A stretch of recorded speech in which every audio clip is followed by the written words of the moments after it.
In this video, I'm going to show you how to align objects in Scribus. Now, the first thing you have to do, you want to have some objects and you want to select all of them.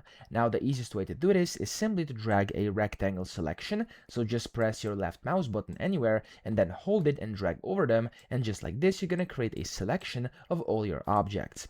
Now, whenever you've done this, you want to go to Windows up top. And then here you have this button, which is Align and Distribute. So you want to click on that. And then from here you can, as you can see, align objects and distribute them as well. So here you can go and select relative to, and you can go ahead and do, for example, first selected, last selected, page margins, whatever you want to do. I'm just going to do it like this over here, or you could also do like page margins, whatever. So let's do margins like this.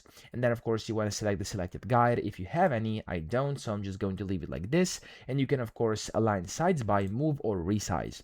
Now whenever you've done this, you can click on these buttons over here, which is going to align your objects accordingly. Okay, so as you can see right now they're getting aligned over here depending on what I clicked. Okay, so right now as you can see they've been popped up there. I can go ahead and do it. Now by default this could be a bit tricky. You'll learn how to do it along the way. It's usually quite simple, but you get the point. You can then go to distribute as well, and you can distribute them like evenly like this, or you could go and of course do different ways as well. So those are basically the two tabs you're going to be using to align objects in Scribus. Again, it takes a bit of getting used to, but it's pretty simple. So you just have to look at what these icons are showing you over here. And of course, you want to make sure relative to, of course, over here is selected correctly. So if it's not selected correctly, then it may go out of your paper as well, of course, as you can see here. And yeah, you can then distribute as well to basically change how you want to display it. And that's pretty much all you have to do to align the object. So I hope this video helped you out. If it did, please subscribe to the channel and help me out as well.